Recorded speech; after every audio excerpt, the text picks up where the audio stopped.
listening to Feral Activity Podcast. I don't know what the fuck you're doing with your life. I don't know what the fuck you think you're doing, but you need to stop whatever it is you're doing and go listen to Feral Activity Podcast right now. Right now. It's Feral Activity.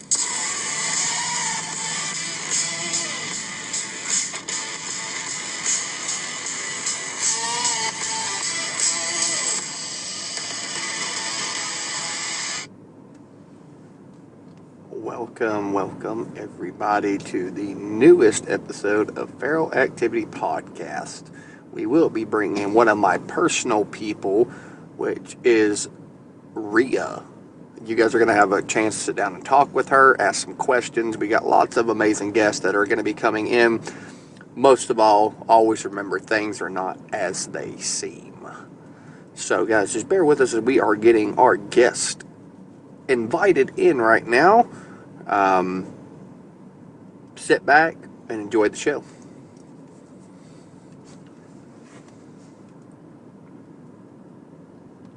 Also, we are now sponsored with a few new people now.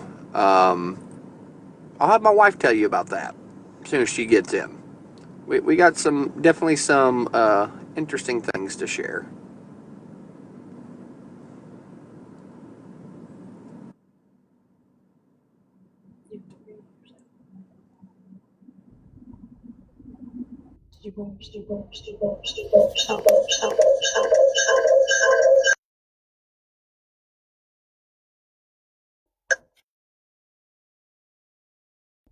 All right, everyone. So, hopefully there's not an echo, because we can't really, but, so I just wanted to let you guys know that we are on, Amazon Music now, and also Audible. So, definitely, if you don't have Spotify or you don't have YouTube, you can now watch them on Amazon Music and Audible. And so, make sure if you're on TikTok, just to remind everyone, TikTok is the only place that we're doing the interactive podcast. Hi, Rhea. There's our special guest. And so we're super excited to hear from her and the rest of the Voices of the Jungle. And yeah, we are on Spotify, YouTube, and Amazon Music and Audible. Soon we'll be on iHeartRadio and Apple as well. So I'm super excited. Definitely wanted to say hello to everyone in the basement. If we don't respond to you when you're asking questions or commenting, it's just because this is a recorded episode. So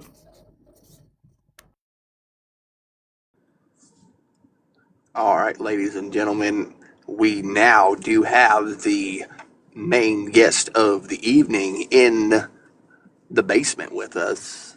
I hope you guys are ready for a little feral activity with her, because let me tell you something, this woman, she may be 5 foot nothing, but she can stand and fight with men that are 7 foot tall. I'm telling you that I can do attitude is something you don't come across very often. She is an amazing podcaster herself. She does a lot of live streaming, a lot of gaming. She definitely is what you called tattooed and starred. She definitely is an amazing friend of mine. We've known each other for a good chunk of time now. She has an amazing following, especially, amongst some feral talk herself. But guys, I'm going to be bringing her in a box here in just a moment. I'm letting her get her share time out and letting her get her people drawn in, as we are trying to also get our people in. It's like, hey, 911, hello, where are you people at? Like, it's definitely awesome to be able to have her in, especially to have her in the first few episodes. because hopefully we can maybe have her in for more future episodes, maybe have some of her people come in. We definitely want this to be a stepping stone for all of us. We're all learning more and more and more about one another. Hello to all of our people who are coming in. Thank you. Rhea, whenever you are ready, you just send that invite up and we will bring you in and we are going to start the show and the carnage. And there she is. Everybody, hello. ladies, there is our Rhea. Hello. Oh, Rhea, we are trying to get some people in here, home. We trying to get some people. Hopefully my share out to my Discord, everybody's gonna see that and hop on in.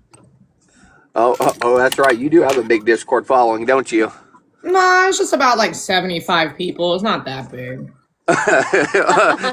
only 75. Oh, I'm sure they'll have questions if they pop in. Yeah, I'm sure. Hopefully they're on there. What up, Bree? Looks like there's Brianna. Welcome in, Brianna. Nice to have you. To all of my fellow... Bree's one of my homies. She is a moderator for me. For all of my fellow homies who are coming in, please double tap that screen. Tap that screen like you flick your bean. All right, that's the motto we live by here. we are not the when in doubt, spread them out people. Chaos. Welcome in, Chaos. Now they're coming in. Yeah, that's right. See, Rhea, I think you and Chaos will actually get along pretty well. Really? She's real cynical like you. Yeah. I like that. I already like that. She's the I love you but I'll stab you kind of person. Everybody that is coming in, please be sure to send your daily heart me's to me. Show me that you fucking love me. We got lots of questions to ask. Whether they be feral, whether they be sexual, whether they be a mix of both. We're definitely going to get to the nitty gritty. Oh shit! Okay. Oh yeah. Right. We a truthful kind of people here. Chaos, I see you down there. Pythian sister, is that one of your people? No, I don't think so. No. Well, Chaos, you need to get in the box unless you're having the Temu Wi-Fi again. Well, in the meantime, Rhea, go ahead and reintroduce yourself. Tell us a little bit about yourself, however much you want to say. Well, while we get everyone in a box. Well, I'm Rhea, short for Maria. I've been on TikTok, I don't know how long, since 2019, but I haven't really streamed this way on TikTok until like maybe 2022. I watched the progression of TikTok from what it used to be with only hearts and only flowers or roses as a gift to full blown what it is right now with all the live fest, everything, I don't know what about me. I mean, I take no shit. I speak my mind. I stand up for what's right. Usually I stand up for a lot of animals. That's the biggest thing is my animal loving, animal rights. Other than that, I mean, there's nothing really much about me. Huh? I said you're also a fellow Jew. I know I'm not. Really? No. Somebody told me you were Jewish. No, I'm not. I'm She's Romanian. Romanian. I'm a gypsy. Ah. Yeah, I'm a gypsy. I immigrated. My family immigrated from Romania, so I'm a firstborn generation. I was born and raised here in the United States, but I speak another language, so I have a lot of Romanian followers too. Mixture of Romanian and American followers. Yeah, I mean, my live is basically everybody's welcome to my live. All we do is just sit and chat, and we have basically fun. Sometimes I'll play GTA, sometimes I'll sit in front and we just sit and chat and create a community. It's been harder lately. A lot of people have been antisocial, but we're still there. I'm still there. I still do my live. I tell you what, it's always been a fun time for all of us. Whenever we get Uncle Jim Jam and his jams going. Hell yeah. He has to do his lives. He hasn't done his lives in a minute. He needs to get back on that. Oh yeah, like I love his DJ lives. Like just getting in there playing random music and us just all collaborating and commentating and having a great time. Like Hell that's yeah. I loved it. Welcome in, Brianna. But guys, Rhea is a long friend here on TikTok. We've had some interesting conversations with Uncle Jim Jam. I'll put that out there. I mean, where do you want to start with that? Well, let's give our guests a chance to say hello to you, and yeah, we'll get right down to it. Okay, sounds good. Callie, Chaos, say hello to Rhea. Hello, hello. Hello. See, Chaos is a very good friend. I have to ask her mom every time that she comes in if it's okay with her mom, and That's cute. You gotta stop telling people that. They're gonna think that like our moms are actually calling each other. that's the whole point. The point of mystery. Mrs. Khaosbound, can Chaos come out and play? No, Look, I seriously think that would be right up his alley to say something like that. well, my mom said it was okay as long as your mom said it was okay. Like, My mom never says anything is okay. what do our mothers approve of? No, I don't know if they would approve. I don't know if they would Listen, my approve mother doesn't axe approve of throwing. anything. Oh, Well- for sure. Well, actually, my mom would probably approve of axe throwing, but then she'd be like, "You're stupid," and I'd be like, "You're right."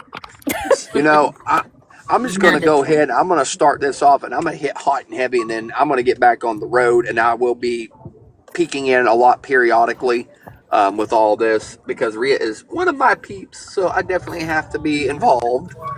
So Rhea, this is going to be a very heavy loaded question right at the gate.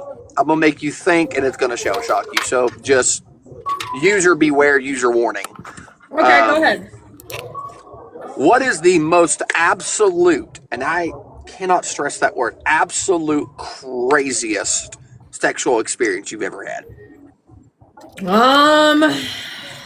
Well, I'm no shy. I'm gonna tell you guys I'll tell you guys because I have no problem saying this. I used to be an escort. I used to be a paid person that would interact and hang out with you guys for a certain amount of time if you just hired me. And there was a lot of requests that men you would give me, and one of them was to defecate on their chest. I did not. What? I did not. I did not. I could not. I was too embarrassed. Maybe I literally was thinking the entire time, what if I'm not solid?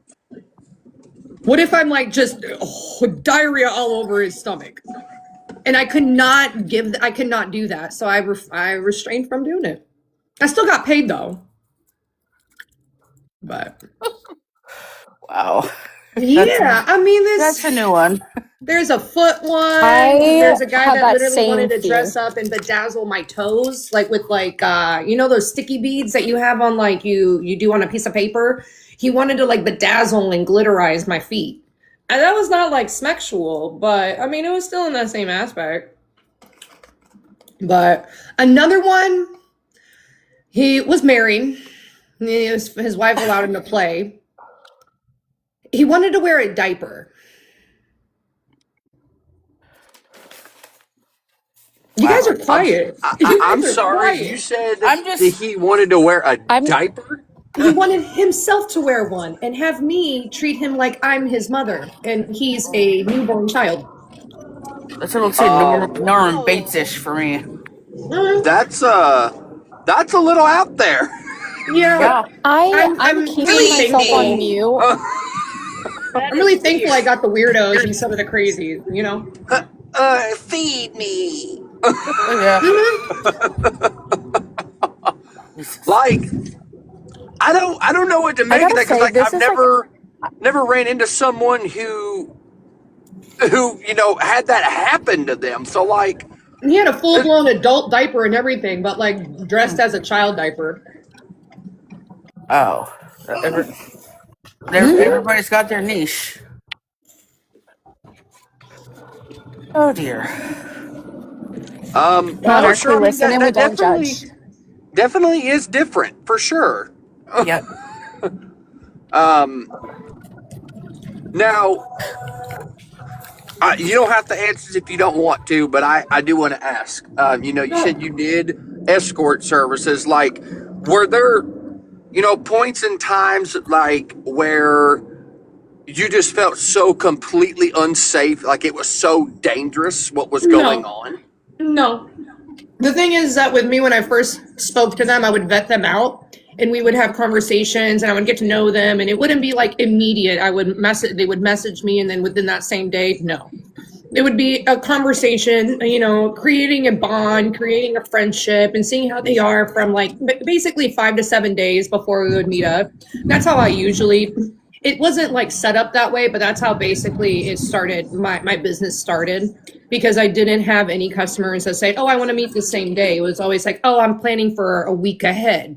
So I'd go with the flow, you know, and it helped a lot with vetting and filtering out the crazies versus the weirdos or the goofies, because I can deal with the weird questions and the requests. Now, if they become violent, they become very dangerous. That's something that like you would just have to have that awareness and that like, what is it called? Gut instinct, the natural instincts from just your exposure. And so I was a dancer before. Haven't done this in almost 10 years now. So, dancing actually I have experienced more danger when I was a dancer than I was as an escort, but that doesn't always go that way. Other women have different experiences. So don't take my experience as like the statistic or the generic, because that doesn't really turn out that way. Were you part of like an agency or No, always solo. Okay. Mm-hmm. All right. So, like, you know, so like looking back on everything, is there anything that you would have done differently now, having the knowledge that you do, or, you know, is there anything you would have changed? Yeah, not do it. Not because of the fact of what I went through, but because of the fact of the aftermath. Now, there's not a textbook or anything like that, but if a woman has to do it because she has no other particular, like there's no other plan or situation for her to get out of whatever she's in and she has to do it, by all means, do it the smart way.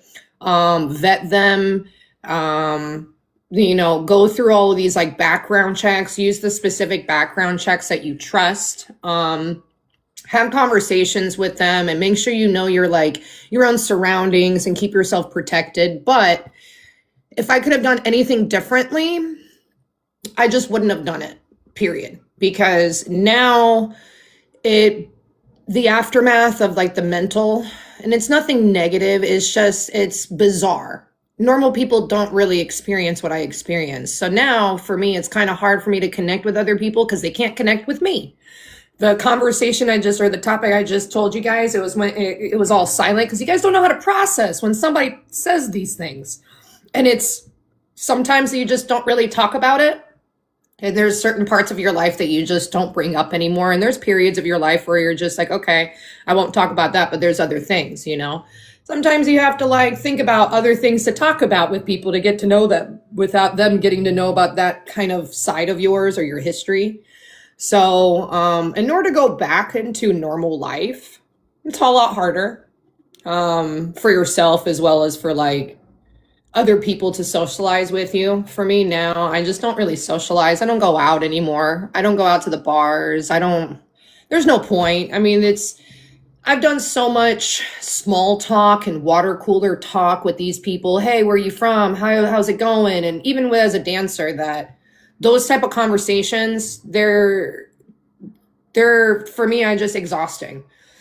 So I just don't do those. And I kind of feel like I'm losing out on opportunities of, making friends and creating memories. And so I see other people, I'm like, oh man, the grass might be greener on that side because they didn't do what I did. But it's not to say that I have scarable memories or instances where they I'll forever remember them. To be honest with you, not being part of an agency, not having a bouncer or, bodyguard, I lucked out. It's probably because of the way that I vetted and the way that I processed everything and background check and everything, but not a lot of females are smart. So other females can probably talk about their more crazy experiences with violence, but luckily I ended up in avoiding those situations, using my common sense and my instincts, where if I felt like it was a bad conversation or a person I shouldn't meet up with, I would move in that motion and not meet up with them, So that's where it's at. Oh yeah, of course. Callie, I'm gonna hand this off to you guys. Let you guys just go in order, ask Rhea some questions, and then move on to the next set of questioning. And yeah, we'll just go from there. You guys take it over. Okay. Let's see. I'll start with, if you could live anywhere in the world for 1 year, where would it be and why? I would live in Italy. Where? Probably somewhere in the Mediterranean, not in Sicily, but on the coast of the Mediterranean, Right. in a very small village, and just for a year to just go away, disappear for a year. One of my dream vacations is to start at the very top of Italy and slowly go all the way down to the other end and take a wine and food tour down all the Right? That or Greece. One of the two, somewhere on the Mediterranean. Oh yes, my parents have been to Santorini and they loved it. Yeah, it'd be nice just for a year. I mean, forever, but for a year, yeah, that definitely would be nice. Yeah. If you could tell your younger self one thing, what would it be and why? You don't have to get a guy so quickly or try to convince a guy to be with you or be in a relationship. Life is better doing things on your own. It might seem weird at first, but in the end, you're going to actually enjoy doing a lot of things on your own because you're going to be missing out trying to make other people happy because they don't want to do what you think is fun. And so you end up not doing things. So learn to be by yourself. Don't try to settle so fast. Exactly. I love that.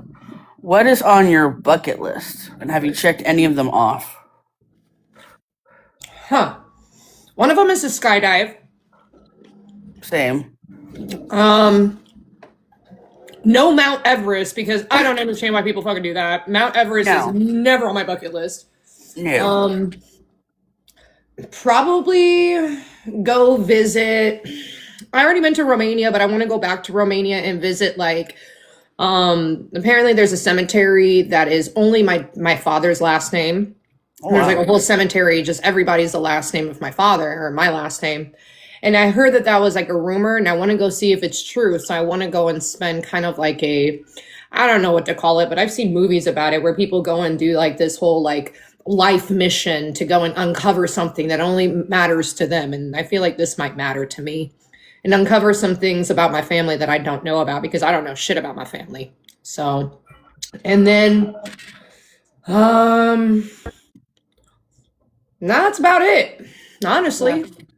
I've never been to Romania, but I want to for so many reasons. One of them, I know it's probably a classic reason, but I would love to go to Dracula's castle. Dracula's castle is nice. And to be fun fact, Dracula only lived there for 2.5 months. Oh, interesting. I did not know that. So they only use that as a tourist attraction because they needed money for that area. But his actual castle is completely flattened because of how many times it's been invaded and stuff. But and if you want to see a castle, go to Castel Polesht. It's the first castle that was with electricity in the continent of Europe. Okay. Yeah. Romania was the number one place for coal and electricity. The first city in Europe was Timișoara for electricity. So they had a lot of things to do with electricity and coal back there. But yeah, I went to Dracula's castle, and if you're above 5 feet, because I'm 5'7", you're going to be bending, you're going to be ducking a lot through hallways and doorways. They're short people. Oh yeah. The doors are probably like 5'2", the archways. Mm-hmm. Interesting. I'm an animal lover myself, and I Sachi did give us your handle on here, so I did check out your page a little bit, and I love that you have so many different doggies. And how many dogs do you have like right now? I have 2 dogs. I had a third dog. Well, I only had 2 dogs at a time, but my last dog, she passed away a year and a half ago. Her name was Sativa. But now I still have Luna. She's about 10 years old, a Chiweenie. And then now I have a year and a half, Cane Corso. His name is Blaze. But I also have 5 cats. Oh, wow. Yeah. I love animals. Oh, me too. Do the cats and dogs get along, or do they? For the most part. Yeah. I mean, you know how like children are, teenagers are. So they'll sit there and like, you know, bitch at each other, fight with each other a little bit because their spaces are invaded. But other than that, they're fine. And nights are quiet. You know, they eat fine. And thankfully, I don't have any animals that have food aggression. So yeah, that's a big one. yeah, I feel like I don't know. I have like a touch with animals. Every time I had an animal, they just turned out to be a chill, you know, housebroken, co-inhabited type of being. That's the way my dog is. As long as she's near me or on me, she's happy. Right. Then I have one last question, and I'll open it up to other people. How many tattoos do you have, and which one is your favorite? Oh, I don't know how many tattoos I got. I have to like count them, but I think I got the separate, probably about 20, and my favorites of my dog that passed away, Sativa. Okay. And then of my other cat. So they're next to each other. So my oldest cat and then Sativa. And they're just like face portraits. Yeah. I have about, I don't know how many hours of tattoos. I think I have about 100 hours of tattoo work done. Okay. Do you have plans for any more? Yeah, I'm covering up my whole body besides my face. So from like my jawline and like my ears. So basically the outline of my face where my ears and my forehead, I'm not touching it. But everything else, like I'm gonna do what I can to like not have my skin color show anymore. But not like completely black out, but just like different designs. So when you look at it, you're like, where's your skin? You're like covered in tattoos. So like that.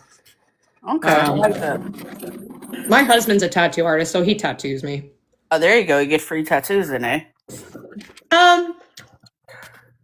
They're free without spending dollar bills, but I still got to pay them a certain way. Right. Maybe you understand what I mean. Oh yeah, he takes payment in other forms. More like I put up with this bullshit. Right. I deal with this crap all the time. Or depending on what it is, I feel like that's fair trade, you know. But I wash his underwear. He gives me a tattoo. Yeah, well, okay. There you go. That'll work. I suck his dick. He gives me a tattoo. What you do depends on whether or not you get a small one or a large tattoo. I guess. Right. All right. Well, I will mute myself, and I'll open it up to whoever the next person is to ask questions and proceed. Thank you so much for asking these questions. Thank you. Thank you for letting me ask them. I have a question. So I was looking on your profile because I don't know very much about you, but I did see that you have you did a post about borderline personality disorder. Yeah. How did you find out that you had that? Like, how did you just come a about long that? journey, and I got re-diagnosed again. So they re-diagnosed me as autistic after, but I went through a whole line of just either it was depressed, there was bipolar 2, but it was different times in my life. So when I first got hit with depression, I think I was like 12 years old. My parents refused to because they're Eastern European. So back in the day, communist people didn't believe in mental health. They didn't believe in like depression. They thought it was all fake. Even to this day, older people in Romania, or Eastern Europe, they're like, no, it's make believe. So my father refused to have me go and get checked. My mom, she actually was more of like, concerned about it. So eventually I went to go see a doctor about it because when we went to go see a general doctor, I told her about it. So they put me on meds. They put me on like the generics, Paxil, Zoloft, whatever. They didn't work. So by the time I was maybe 20, 21, They constantly put me on different types of meds. But throughout that time, I attempted a few times with like Tylenol PM and this was like when I was in high school, up until I was about maybe 19 when I moved out of my parents' house. So I was constantly having, issues, ideation tendencies. And it was because of the fact of my neglectful father. No, it's more of a narcissistic father or narcissistic mother and abusive father. But he was only abusive whenever he wanted to punish, but he was never really there during my growing up. Like he never showed up to any of my events, school events, sporting events, but he was definitely there to punish me whenever I needed to be punished. So that didn't really like that. Plus being an outcast because I'm firstborn generation, never was able to fit in with the other kids that I grew up with. I was always kind of like, the odd person out. It didn't really help because I didn't really have a support and I'm the youngest. There was like a 10-year gap between me and my other siblings. So there was never really like anybody I can talk to. I was kind of like growing up by myself and I had adults around me. So like I went through a breakup and that breakup just tossed me upside down through a hurricane. It was bad. And I did things where I wasn't in control over my own decisions. Like I had episodes. So then they re-diagnosed me as bipolar 2. And then they re-diagnosed me again by the time I was already in a marriage. I went to see a psychotherapist finally because they gave me a referral. By the time I was like 23, 24, they re-diagnosed me from bipolar to borderline. So borderline was the main thing for a good minute up until the medication that they were prescribing me and the outpatient therapy was not working. And I was sitting there, I'm like, why is this not? So my doctor's like, let's switch meds. I'm like, I don't want to switch meds. I'm tired of switching meds. You're switching meds every 3 months. The moment that I'm supposed to start feeling good or feeling normal with these meds, you switch them up again. I don't want to do it anymore. So then I stopped seeing that doctor. I actually moved to LA and it was about, I guess in 2020, I was going through a lot. Like my current relationship, him and I, when we first met, we were going through a roller coaster. Like we weren't perfect in the beginning. So I went to go seek therapy. Then the doctor says, well, I'm going to refer you to our autism specialist. Now it's within the same network, not really network, but the same company. I was with Kaiser Permanente as my doctor's office on the West Coast, where they basically transferred my child history, different changes of diagnosis. So when this autism specialist I met up with like 6 months later, I did a 4-hour evaluation and a diagnostic with him. Come to find out I am autistic, but I'm very high functioning due to the fact of being re-diagnosed and having to chameleonize yourself to society in order to like keep up with it. Otherwise, you get in trouble, you get arrested, you have to go to the hospital a lot. So women they adapt to social surroundings when they're like girls do. They adapt to social surroundings a lot easier and a lot better than boys do. So this is why boys at a younger age get diagnosed as autistic, because little girls show symptoms of other things. Even though it is autism, they were looking at it as something else, of being angry, having temper tantrums, and they were re-diagnosing it differently. So come to find out, a lot of women were constantly misdiagnosed and re-diagnosed with different things throughout their life to come into terms of being autistic in their adult life, versus boys getting diagnosed at a younger life. So having their entire life being basically with treatment of autism. So a lot of the times, this is why you see when it's autism, like kids with autism, you usually see boys. You never see girls with autism. It's very rare. Yeah, it's more common in boys than girls. Yeah. And so at 31 years old, I ended up getting diagnosed and ruled out for high functioning autism. So then they started treating me in a certain way. And they're like, no more meds. You're not going to be on meds anymore because meds are not actually helping you.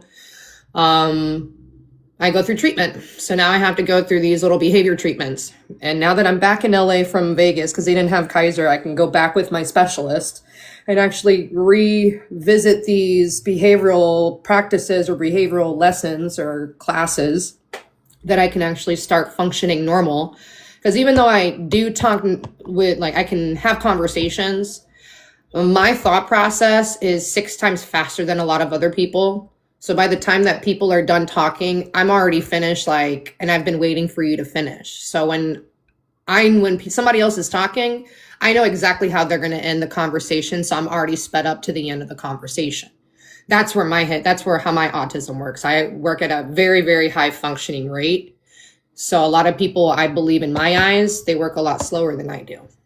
And that's like the problem that I've been having in life is I'm constantly not functioning at a rate that other like non-autistic people function. And so I get overwhelmed and frustrated that people are not catching up to me and I have to slow down. That's a lot of the things in my life that I deal with, but that's just the general aspect of what happens to me. But you can put that into different aspects and understand where my problems or my challenges arise.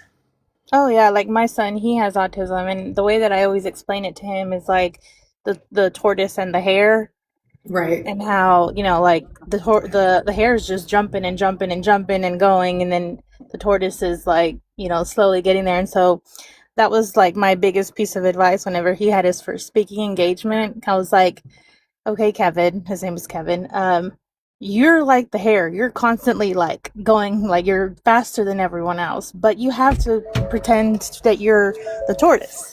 Mm-hmm. And that helped him kind of slow down and, you know, kind of be a better speaker, because he kind of realized, yeah, he's extremely high functioning, just like you and just like Monarch. But me telling him, okay, everyone else is like tortoise. You have to slow things down for them so that they can understand. But that's my nickname was called Motormouth. Great. That was my nickname. Oh, okay. Well, I know another autism mom on here, Lorinda. If you have any questions, that was mainly my question. So Lorinda is also an autism mom. All right. Her son has autism. So Lorinda, you have the mic. Hi, I'm the feral part of this podcast. Are you ready for rapid questions? And I need you to answer first with thought. Ready? Okay. Okay, dominant or dominated? Dominated. Slow and teasing or fast and reckless? Fast and reckless. Eye contact or hands everywhere? Eye contact. Choked or pinned? What was the first part? Choked or pinned? Choked. Praise or degradation? Praised. Public tension or private chaos? Private chaos. Soft whimpers or commanding voice? Commanding voice. Control or surrender? Control. Rough grip or gentle pull? Rough grip. Beg or be begged? Be begged. Obsession or independence? Independence. Safe choice or dangerous thrill? Safe choice. Neck kisses or thigh grabs? Thigh grabs. Morning sex or middle of the night chaos? Morning sex. Hair pulled or lower back gripped? Lower back. Worshipped or handled? Handled. Slow burn or instant explosion? Instant explosion. Talk dirty or show don't tell? Show don't tell. One night intensity or long-term tension? Long term. Tied up or taking charge? Taking charge. Hands restrained or gripping sheets? Gripping sheets. Productive energy or possessive energy? Productive. Soft aftercare or just get dressed? Just get dressed. Calm confidence or reckless confidence? Calm. Is obsession sexy or exhausting? Exhausting. And that was my part of the segment. Thank you for entertaining me. No problem. That's why we call her the Cactus Queen, because she. Oh, geez. Yeah. It's all right. I lived in Arizona for 6 years, so I'm good. So we also read that you had a stalker. I think, Lorinda, you forgot one of the questions. I did. So when your stalker set your car on fire, did it kind of turn you on? No, it actually made me more violent, more malicious. I create, like, in my head, I envision doing a lot of evil, like, messed up things I can't say on TikTok. And I've never really thought about that before. But when I saw my car and I saw how everything unraveled, all I wanted to do is cause, like, just unbearable amount of violence and pain upon this person. Like, the things you would see on Rob Zombie's movies, or just some like the evil things you see over in Palestine and Israel, like all that stuff. I wish that upon that guy. Well, you And never know. Be careful. He might like it. Well, I'm pretty damn sure. Hey, Blaze, Dagmina. But I mean, I can't let him win. But at the same time, if I ever come across him in public and I have the chance, I'm gonna take it. And I don't care about going to prison, because I'm not going to prison. We're both gonna die. I'm just gonna put that out there. Like, I'm not going back to prison. I'm going out with the bang, and I'm taking you out with me. So the rest of the eternity, I'm going to do the same thing in repeat over and over. And that's going to be your eternity, is me doing this in repeat the last 30 seconds of your actual mortal life. The Cactus Queen approves of this message. So I'm just saying, like, it didn't make me afraid, because honestly, the next thing that this person can do is take my life. And at that point, like, I was afraid that he was going to take the things that I love and make me torture me for the rest of my life. And I don't like that. That's what I don't like, is being locked in a cage and being tortured. That drives me insane. So that's your hard limit. Do not. Yeah. That's a do not pass go, do not collect $200. Something happens to one of my animals, I don't care. Like, I will go away by cop shooting. That's how I'll go. Because I'll help you with my cactus bat. Yeah, there's nothing that guy can do to make me afraid anymore. Like, I've gotten down to the point where I've got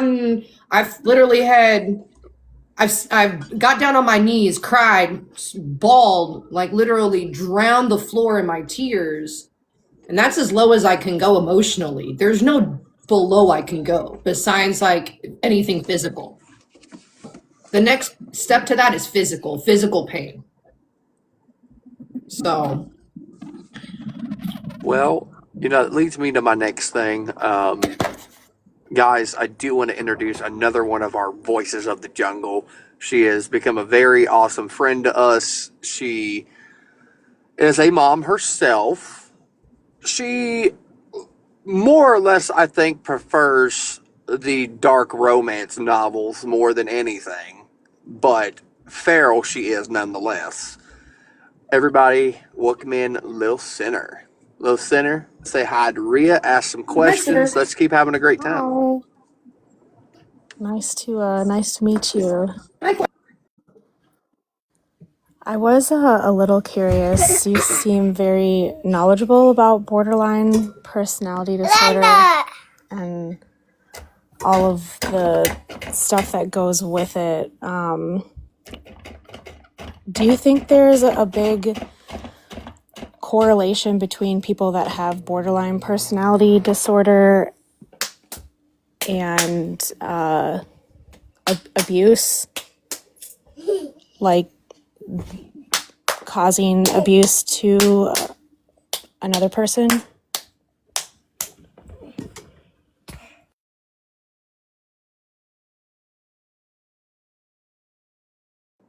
Bear with us, folks. Technical difficulties.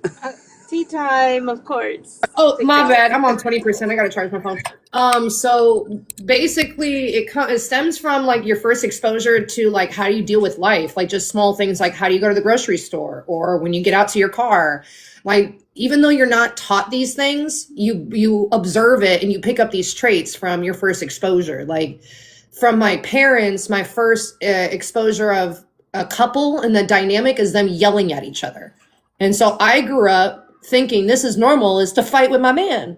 And then when I was told this is not a normal thing you do, and I'm like, well, what the fuck? And then I found out that's what I'm used to. I'm used to seeing the people that raised me go through these phases of affection and intimacy, like kissing and holding each other in front of me like a husband and wife should, to full-blown freaking fighting. So that's where I was like, okay, that's how we're supposed to act. And that's not okay. It's not even like abuse that was given to you. It's abuse that you see around you, and you pick that up because children are sponges. So even with cursing, like cursing, I believe, is the lowest of the things that you need to watch out for, because words are words. Yeah, if they see that you react to, like, when you say the word fuck, oh my God, they're going to know, oh, that's a bad word. You just say it, and then they're going to think, okay, that's just a regular word. Now, if they start picking it up and emphasizing it on certain things, that's observation. You got to figure out where that came from, if it came from you or somebody that's another adult that they're around, to change that, because they're just going to constantly think that's normal. So a lot of the times borderline came from, this is normal. This is what I thought is normal. And then the society is like, nope. And it came from instances of interacting with people, just platonic, at work, thinking that this is normal behavior. No, but it's not. And that's how a lot of borderlines end up going through different jobs, because they think their behavior is normal. Then they get, they get in trouble for having certain outbursts and certain freakouts, or that the way they handle customers or etc., their coworkers. And so they have to reprogram themselves. And sometimes when life tells them you're wrong, they get mad. It's kind of like when a kid gets their toy taken from them, and then they start freaking out and they start stomping and having a temper tantrum. That's how borderlines are. But the temper tantrum is the episodes, is the voices in their head saying, oh my God, I'm just a POS. I'm not good for nothing. And that's what it's basically the adult version of it. So for me, it's not just the abuse directed at you, it's just the exposure that you get on top of the abuse. Plus, when you're an adult, as a female, you tend to gravitate towards men that you feel like you can connect to, which usually is like your first exposure of a man in your life, your brothers or your father. Not saying that it's any kind of incest, but that's basically by biological. You start to tend to like pick up and start dating people that have the same traits as the masculine energies or the masculine figures in your life, but not exact, but just things that you're comfortable and familiar to. And that tends to have a bad recipe, or be a bad recipe, because those people are your first exposure of just chaos and not the proper way of dealing with things. So. Yeah, no, that makes sense. This subject just, when Sachi told me that you had that, you're the second person that I've met that, I guess she was never officially diagnosed, but my stepmom had borderline personality disorder, and she was physically, mentally and emotionally abusive to me and my siblings and my dad growing up. And so it's always been like a topic that has kind of made me curious about the correlation, I guess, between all of that, because like you said, she did not have a good childhood at all. There was incest involved with her dad and physical abuse from her parents. And I guess she just didn't get the help that she needed in order to not do it to her child and then my siblings and I. But what I got from that is because my parents did the same shit. What they did was they had kids instead of figuring out themselves. They went and randomly had kids instead of taking the time. Because my mom got married and had a child at 17 years old. My dad was 23. And then by the time they had me, my mom was 33, my dad was 40. So in between that, they had 4 children. And so it was a baby after a baby after a baby, then moving and immigrating to America, and then another baby. So my parents never really had the time to get used to being together and learn to like each other. Like, a relationship's supposed to do that. My mom literally got married. She got knocked up, and she ended up basically not figuring out who she was. So my parents, like, once I moved out, my parents started to get to know each other. They started actually learning about each other, if they liked each other or not. My parents are actually now, to me, they're actual parents. They actually talk like my friends' parents do. And I'm like, wait, what happened? My parents are now up to date with like touchscreen phones.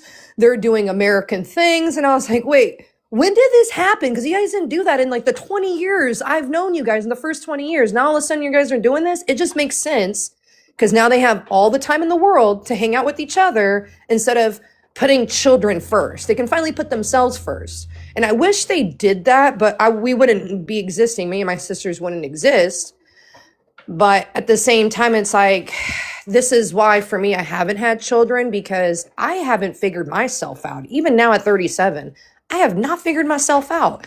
So why bring a child involved if I don't know everything about me 100%? Because I don't want my child to be exposed as the raw realness of me without me being able to control myself, because I'm just going to pass down those issues.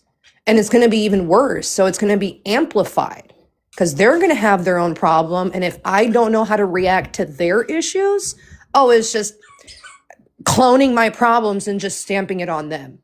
Because I don't know if my parents have any disorders. They didn't go and check. Because like I said before, my dad doesn't believe in mental illness or mental health.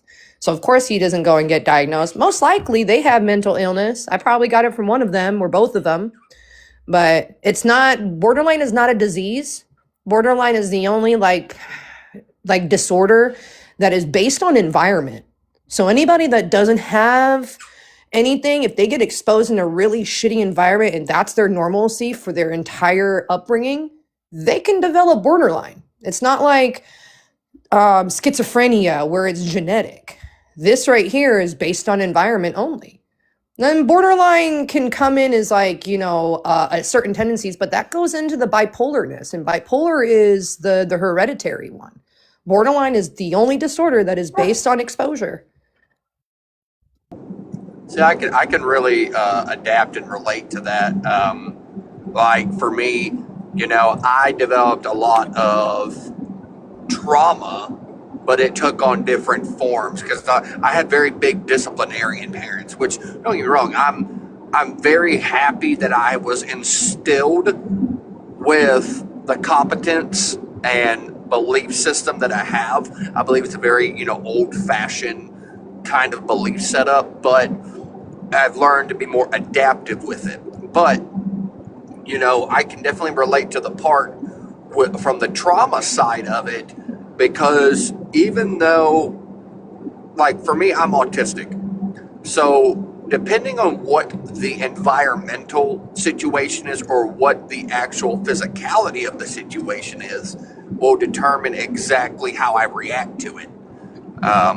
There are just like some things that are rather triggering for me. Like I remember growing up as a kid, you didn't mouth off to your mom and dad. That was absolute no-no. You did not do that, or otherwise you get the crap beat out of you.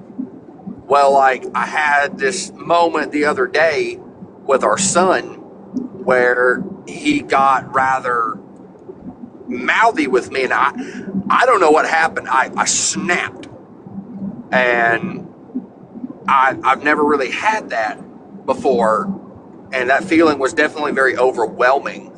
But I think that mentally deep down, it came from the trauma that I never got resolved. Because, like, I'll be the first one to tell you, I got hit a lot, and I think that in turn, because of what I dealt with, it then caused me more problems later on as an adult, to where I didn't either know how to handle something or how to proceed with something. So I definitely can feel you there, to a certain degree or extent. Yeah, I mean, raising a child or raising a puppy will bring out the vulnerability of yourself that you never knew, and that's why I'm afraid of having children. That's why I refrain from having kids. One of the reasons. Another reason is the financial situation. I don't think anybody's ever prepared on having kids, and that's what I worry so much, is like having to come to terms that I can't afford a child. So I just avoid it. And then 3, labor. I've seen my sister give birth. I passed out. I saw that whole stretch open to the point of no return, and I passed out. I woke up in my own hospital room. So that scarred me for life. But if you guys can get past that and actually raise children, and then you get to the point where they test your patience or your circle of just like, this is your bubble, and you bring that out and you realize that you still need to work on it.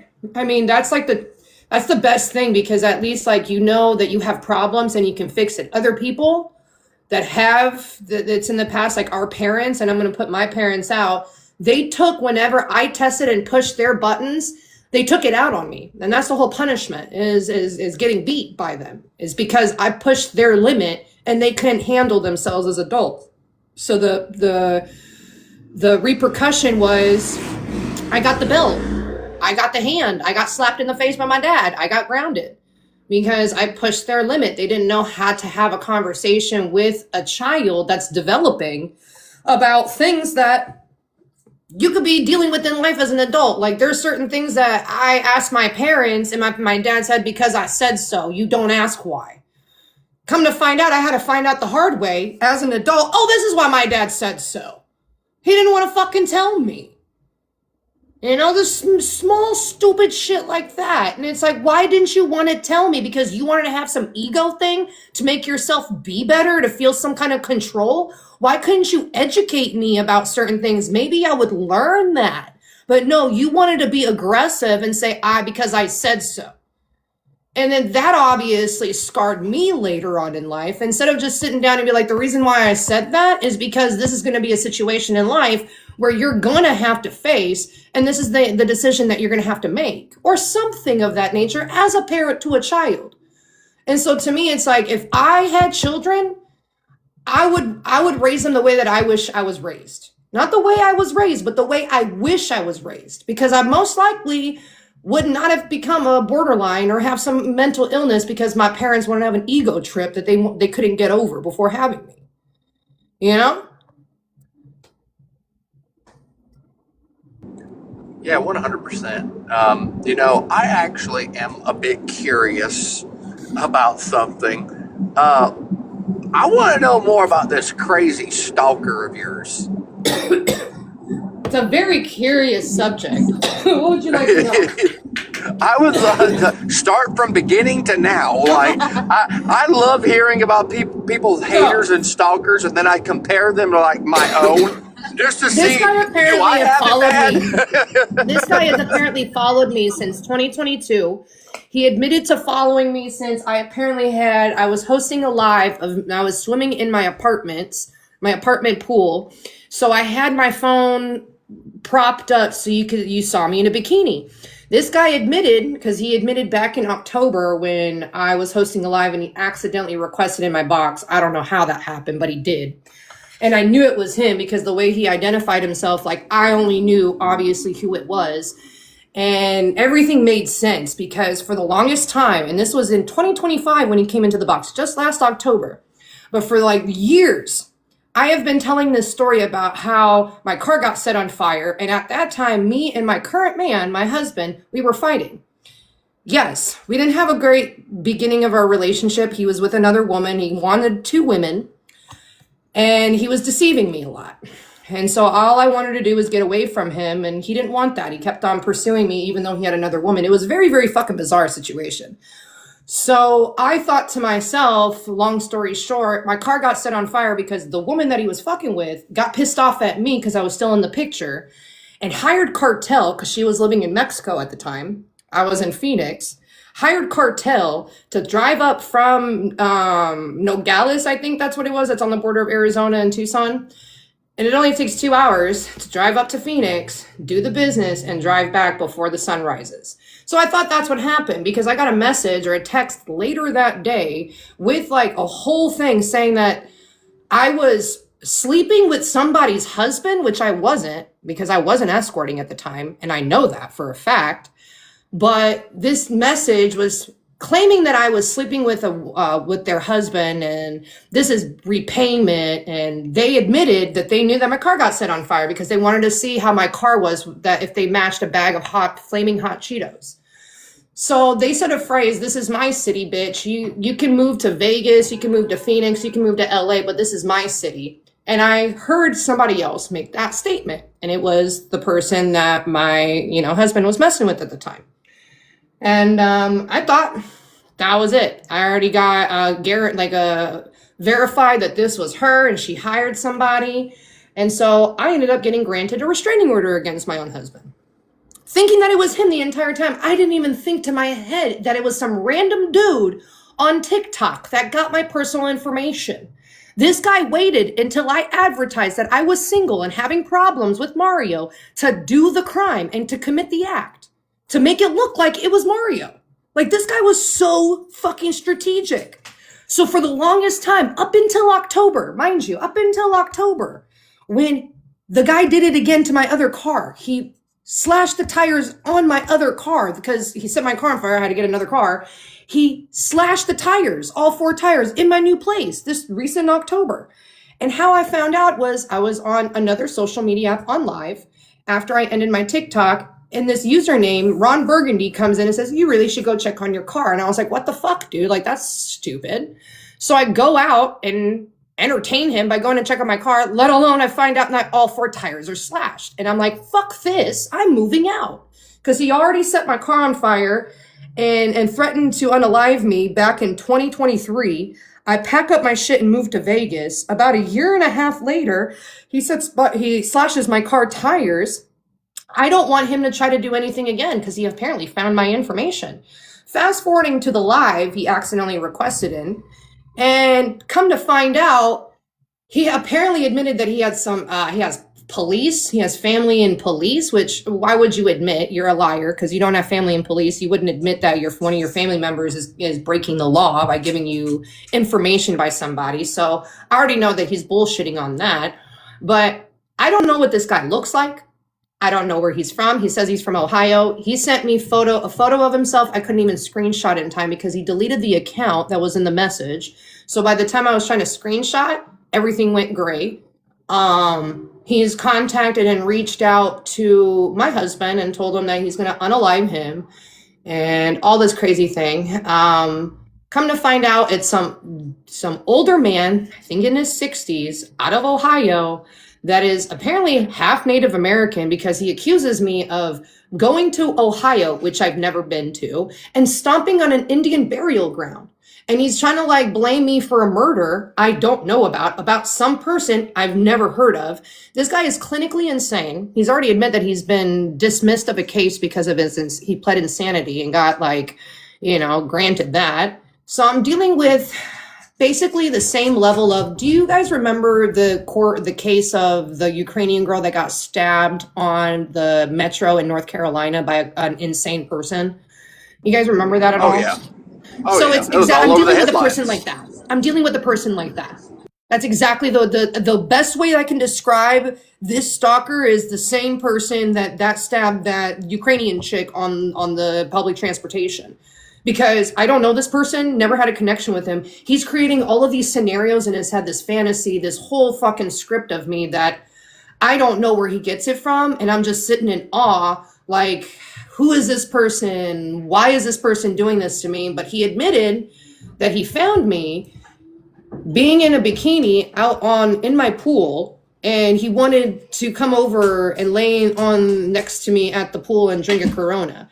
And he was weird because he would send me, I remember him after I started thinking about him, Blaze, Stamina. I started realizing who he was. This guy used to leave me like hundreds of messages a day, especially after every live, talking about how he wanted to be a third person in mine and my man's relationship. So I finally saw these DMs after him talking to himself for weeks. I read them all. I was like, this is a creeper. I blocked him. Because I blocked him, he started becoming violent. And there that is.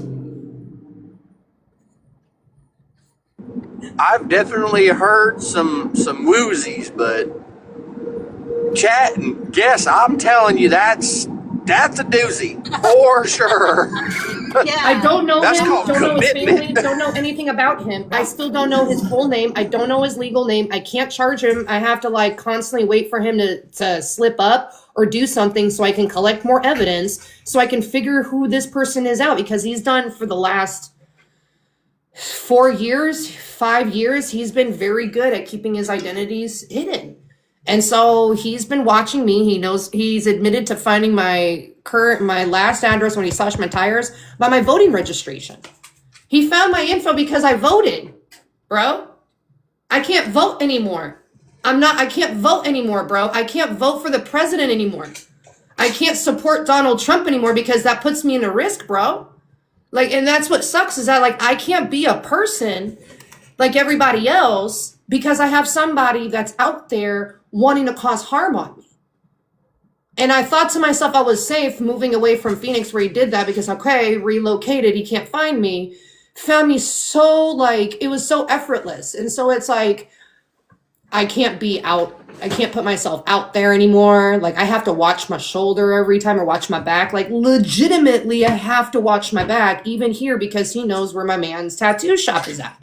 So every time I show up at the tattoo shop, I'm literally scanning the area of whomever, because I don't know who set my car on fire, and I sure as hell don't know who slashed my tires, because this guy in Ohio said that he was responsible for it, basically. Because I have a whole live, and he admitted to so many felonies. All of my moderators, there was 50 people in there listening. They saw me go batshit crazy on him. But to me, in my head, everything connected because it was like 4 years of me wondering and constantly like trying to figure this shit out. He got into my life, everything started connecting in my brain.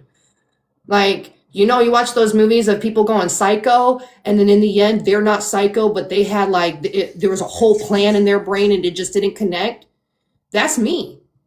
I'm that person that everybody's looking at, oh, she's psycho, oh, she's crazy. No, you just don't know all the information yet. And when you guys do, and I finally have the information, then fuck yeah, I'm gonna not look crazy. I'm gonna look sane as fuck, but something's happening to me. I mean, definitely, like, you know, it definitely sounds like, you know, you got your work cut out as far as trying to figure out this dude, you know, but, you know, if you ever get curious, you know, I'll drop an address out here in Arkansas that you can give them. Yeah, hey, I'm moving in with one of my friends out here. I'm telling you right now, get some of these corn-fed motherfuckers out here. We'll take care of them. Monarch, he's watching me right now. He's on the outside watching, and he's obsessed with me. Like, he's clinically obsessed. Like, I have never, the only time I've ever seen people like this is in movies. Or like the guy who stalked Versace, the guy who unalived Versace is the only other person that I can relate, like, that I can like connect to and like relate to, because this guy that Andrew whatever that unalived Versace was obsessed with him, bro. Well, like, here's one for you, you know. So, like, I remember whenever me and my wife first were like just starting to date, you know, we were both coming out of trying to get our divorces, and yeah, see, even my buddy Taylor's like, I know some pig farmers up there. We like to tell people, you know, we divorced our abusers, you know, because we were both in very abusive marriages for our first marriages. We are quite literally in our second marriage each, and it'll be the last marriage, because I told her, I was like, you're fucking stuck with me whether you like it or not. Like, I'm getting ready to have a mural for you tattooed on my fucking forearm. I said, you in it now. We just bought our new house today, and we got so much we're trying to accomplish. But, you know, whenever we first started dating, you know, there was a guy, and initially it seemed harmless. His name was Jake, and then there was another guy named Jonathan. Now, these guys seemed remotely harmless, okay? Now, I thought to let it be until some things came up, so I'll explain both situations. So Jake initially wanted to try to be with her, but then when he found out that she was with me, he kind of went on his own sexcapades until he started stalking her shit. And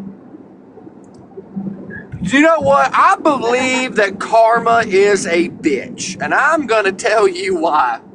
Because he does meter readers and shit like that for a certain company. For like a gas company. Guess what motherfucker showed up at my house to do my gas meter? He did that on purpose. No. He was just assigned at random. They don't get to choose where they go. They just get assigned. He didn't know who I was. The last words I told him, I said, you stay the fuck away from my fucking wife, or I'm going to stomp on your goddamn throat. And I never heard another word from him. It's like that was job well done. Now let's get to the hard one between the situation. The actual stalker of hers. Now, his name is Jonathan, and Jonathan is a little beta bitch. Like most stalkers are. They're beta bitch men.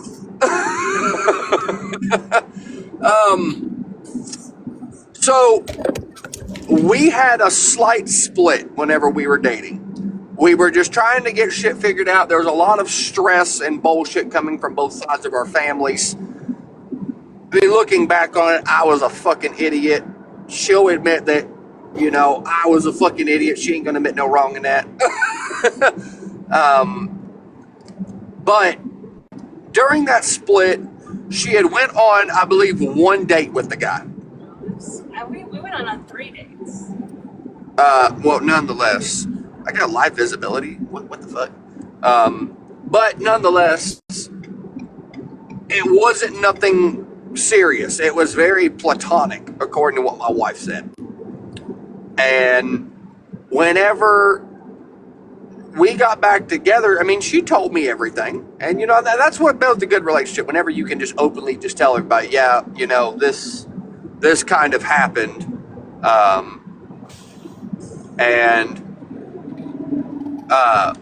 Going on after we had gotten back together, this guy still persisted to text my wife. Telling my wife that I was out cheating on her, that I was in the nightclubs. Motherfucker, let me explain something to you. I run a taxi cab company. I take dancers to work. I take bartenders to work. I take bouncers to work. Yeah, I kind of walk people into places, you know, if it's a dangerous area. You know, it's just kind of part of what I do. And just doing everything possible. And whenever he was caught in the midst of all this lying, he made the remarks to my wife, well, I'll use a pew-pew to my head if you don't be with me. Oh, damn. I'm like, oh, okay, you're one of those guys. Needless to say, it came down to me having to involve the sheriff's department. Now, mind you, here where we live at, I'm very well connected with law enforcement. Not to mention because I was in law enforcement, so I know people. I'm on city of commerces in certain cities. I know mayors and chamberlains and all sorts of shit. If I wanted someone gone, I could make them disappear. But, you know, it was just a simple fact that this guy just wouldn't get it through his fucking head. And so, like, I may not have had it as bad as you, Rhea, but I can definitely share the aggravation and irritation of, like, figuring out who's doing something or what pain and trouble they're causing. Because, like, he would do this shit anonymously, acting as if we all didn't know who it was doing it. Like, he would call me and text me from random numbers. She deserves better than you. I can give her better than you can. I'm like, motherfucker, I know it's you. See, that's why I thought it was my man or my ex at the time, which is my man now. But I honestly thought it was him because that's what the MO fit. And that guy was so strategic, or is so strategic, that he will wait until, like, let's say an opportunity of me posting that I'm single or we broke up in order for him to commit these, like, assaults on me or, like, you know, destroy my property. This guy is upset with, he doesn't really like the fact that I talk down upon men, but it's not all men. I never made it about all men. I say men need to take accountability the same way that men want women to take accountability. You know, I'm that type of person. I'm not the person that's like pro women or pro men without the accountability of the other half. Because if you want a relationship to work, at least hetero, because that's what I am, you got to at least have both parties in with the same mindset and with obviously similar goals, that know exactly what their roles are in the relationship. And every role is different depending on the relationship and what you agree upon. And for me with this guy, this stalker dude, he just waits upon the opportunity for me to say, you know, I'm single, this guy left me, woe is me, and I fucked up, you know. I realized there was a pattern because every time I would post that I'm single, that I broke up with Mario, or I'm like, you know, on my own, this guy would come out. And so I like started noticing some shit would happen, but I would blame Mario for it because I'm like, dude, this guy's retaliating because he's obsessed with me. Come to find out, a lot of the extra shit was this dude, this stalker guy. Like this guy was just but I don't understand how he claimed that he got acquitted of a case because of his insanity. That's what I don't understand, is that like you admit that you're insane, yet you're so strategic to be planning all of these things. Like this guy is very, very smart. Like this guy is fucking thought out, smart about what he's going to be doing next. And for me, it's like, I don't post as much as I used to. I mean, now I talk to people online again, but it's not like I'm talking about my current problems or my current shit that like people can benefit off of, because people are really fucked up on this internet. They'll literally take advantage of somebody's fucking like vulnerability, and they'll fuck with them for what I don't know what his end purpose is to kill me. Cause like, you want to be with me, then why don't you tell me that? Why are you trying to harm me if you're obsessed with me? If you're obsessed with me, wouldn't you want to do things to like make me happy or make me want to like be with you? Or why are you doing this? And why are you causing harm to the point where now you're threatening to unalive me? And you're saying the things that you're wanting to do is hire somebody to break in my apartment and unalive me while I'm sleeping? Like what? It makes no damn sense. So, I mean, like, I really don't understand the obsession, but the obsession for what? When you finally unalive somebody, you're going to have that emptiness because you don't have that person to terrorize or obsess about anymore because they're dead. So like, what's really the end goal? And I don't know if they think about that, but I do, because I'm like, so you want me not to be around anymore. And then what do you do next? On to the next person? That's just wild. It's extremely like, you know, and I was just going to make this a notation so, you know, our TikTok platform knows. Nobody is being bullied or harassed in this conversation because I got a restriction. So, like, it just goes to show I have haters. I have fucking haters. That's okay. That just means we're doing something right. If you don't have haters, you're not. I mean, that's when you know you've made it. When you got haters. Like, I have two for accounts me, because I have a stalker, or had a stalker for a very long time that was obsessed with like me and my ex. And I honestly did, like you, think it. I still think it is my ex. Yeah, you go through these thoughts of like, is it or is it not? Like, well, and then you go through all Either of these that or his scenarios. friends. Yeah, that too. Or like, did he? Because for me, it's like it's been 5 years or 6 years now. Damn, 6 years since I've met my husband, and we went like, well, I think it's like 5 or 4 years ago since we were going through that bullshit. We're completely different people, and I know it's like 4 years is such a small number, but throughout all of that, like I lost my dog.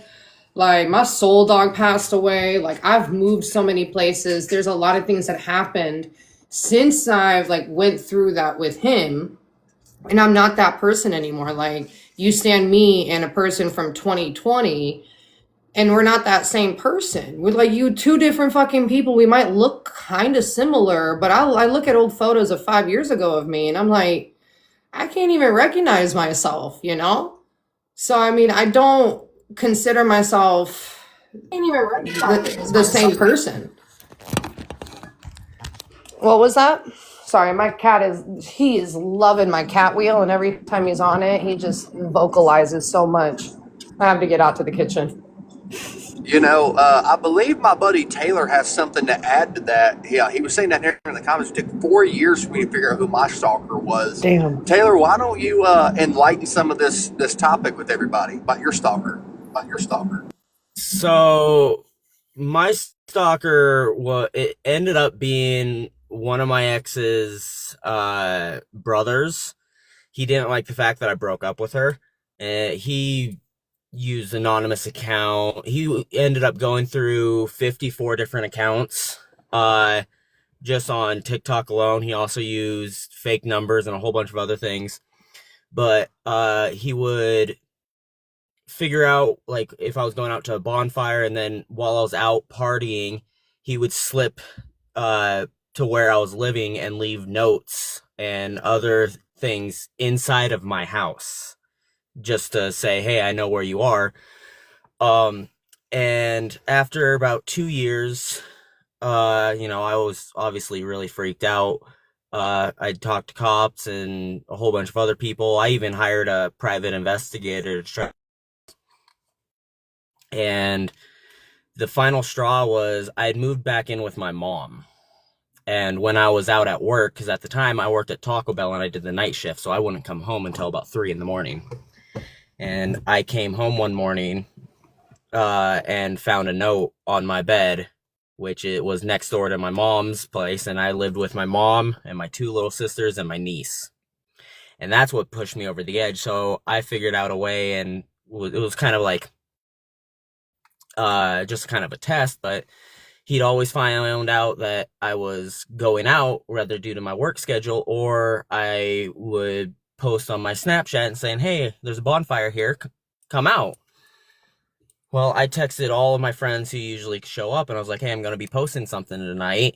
It's not an actual thing. I'm trying to fix something that's been going on for a couple of years. So I posted this thing, and I called a couple cops, and I told them this story, and I was like, hey, would you be willing to be posted by my place? And I told them the situation and everything that he'd done, and they showed up, and I showed them all the messages, all the notes that he'd left on my bed. And so I posted this, and 3.5 hours after I posted this, I'm sitting on the kitchen table, just like cross-legged on the actual table, as he picks the lock and walks through my front door. Definitely scary situation, guys. But like, how would it not know that you live with your parents, right? Yeah. Or my And mom, you at would least. do that like while your don't parents have are an actual- home too? Yeah, he was ballsy, and like he Damn. done it 3 times before I got the idea to do that. But like, yeah, and that's what pushed me over the edge. Like, when I was living in a trailer behind my buddy's house, I was totally okay with him breaking into my place, because like I am considered a deadly device. I don't know how else I can say that. I'm registered. My fists are registered. So like, if I'm alone and he shows up, I know for a fact I can save myself and handle myself. But when I'm at work or out doing things on my own life, and you come around my family, that is one thing that I don't. You can fuck around with me, you can threaten my life, you can bully me all you want, but the second that you go after my friends or my family or potentially endanger them is the day that you are going to lose. No, That's definitely, fact. guys. Yeah, but he ended up going to... Definitely, it's definitely, What, Monarch? so it's definitely a conversation a lot of people don't like pay attention to, because like there's so many people that get affected in so many different ways and in situations when it comes to stalkers. People want to crack down on shit that don't even fucking matter, but yet there's someone who is legitimately being stalked and hazed and harassed. There's physicality behind it, because like, for me, whenever I was in law enforcement, I specialized in narcotics, gang violence, and domestic violence. So a lot of the times, harassment, stalking, and hazing eventually leads up into something physically violent.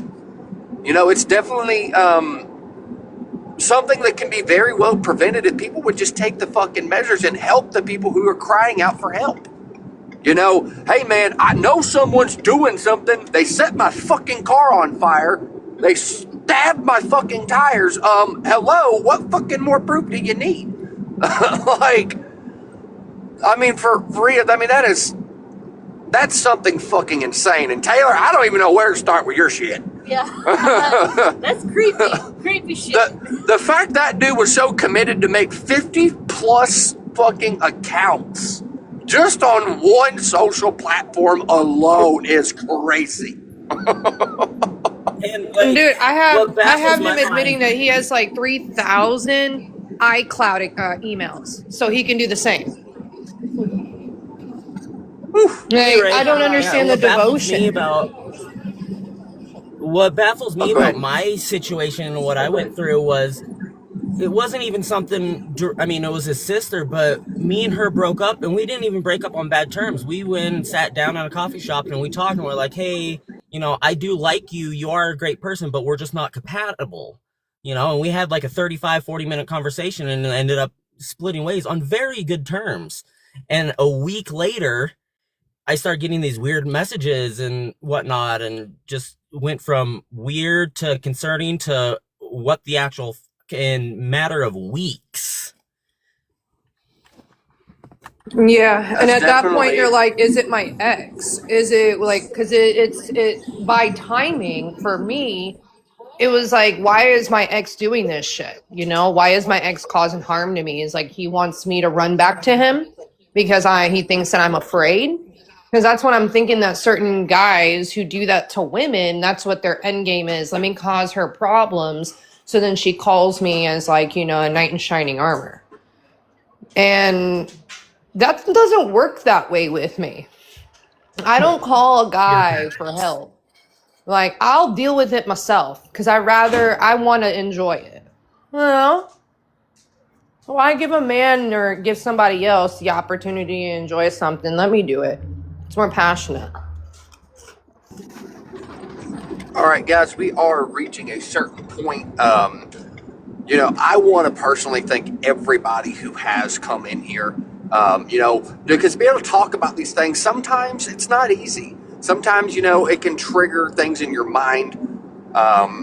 You know, because, you know, these conversations do have a trigger warning. You know, we do want everybody to know that we do not bully people in here. We are not harassing people in here. We are not judging people in here. You know, this is called Feral Activity Podcast, guys. Like, we want all of it, you know. But if you're not at any point where you're like, I got to tap out for a second, hey, tap out for a second. You know, collect yourself, compose yourself, and, you know, we keep on going, you know, because here, once we get everything moved into the new house and I get the new studio set up, I want to start bringing people in person. I'll start flying you back to the house, or we meet in a location and, you know, doing so much more with this. You know, I am so grateful that, you know, people came up in here and talked about these situations, because now you are being a voice for so many people that are going to hear this podcast. You know, because they're going to be like, you know what, hey, I'm not fucking alone out here. There are people who've been through worse shit than me, you know, and maybe learn and take something from it, you know. But, you know, big appreciation to Rhea. Rhea actually is a very big creator, and she does have her plate full a lot of the time with a lot of things that she does. So you guys, you know, please pick her up, follow her. Thank you so much, keep watching man. her content. Hey, I really man, appreciate hey, man. you. Love you, man. We've known each other for a couple years now? A few years? Since like before the first Live Fest? Yeah. Well, damn, we're already in like 3 or 4 Live Fests now. Like, it's ridiculous. I don't even do them anymore. I'm rigged. Oh, I know, right? Guys, you know, be sure to share that same love with each other. Give her a follow, because, you know, wait till you meet Uncle Jim Jam. I'm going to try to get him in here on one of these. He's an old fart, but he's got some stories. Oh, yeah, you got to get him in. He will talk your ass up. I'm telling you, I came in his live whenever he was still doing lives one time. I swear to God, I went in there for a 10, 20-minute conversation. I was in that live for 4 fucking hours. Yeah, he got stories. And he's a pretty cool guy. I mean, our personalities, they work well together in doses, is what I've noticed, is that we work well in larger doses but not all. We can't put ourselves onto one plate. And I noticed that with him as well. But we've been friends since I think it's 2023. Yeah, for Yeah. sure. Like for those who don't know who Uncle Jim Jam is, think of Jack Black, but a little more feral and a DJ. Like that's this guy's like positive energy. Like I mean, he's a bit older. He's older to be all of our dads. Like I mean, he's so fucking cool to sit down and chat with. I mean, his dad. I mean, But yeah, probably. I mean, he can be his. Yeah. but Yeah, guys, I guess so. I am. He was like 18 when I was born, so yeah. But guys, I am going to hand things over to my wife real quick. She's going to play our infamous theme song for our podcast. Yeah. And at that point, after the song is over, I will be ending the live. And maybe tomorrow we can all get back together, do a recap, talk about some things, brain bounce, do some other stuff. But as further ado, here is the song. Yeah, shout out to Romeo. If you haven't picked him up, definitely follow him. He's the one who made this intro for us. So thank you again for everyone, and see you on the next episode. I'm gonna give it to you straight. If you're not listening to Feral Activity Podcast, I don't know what the fuck you're doing with your life.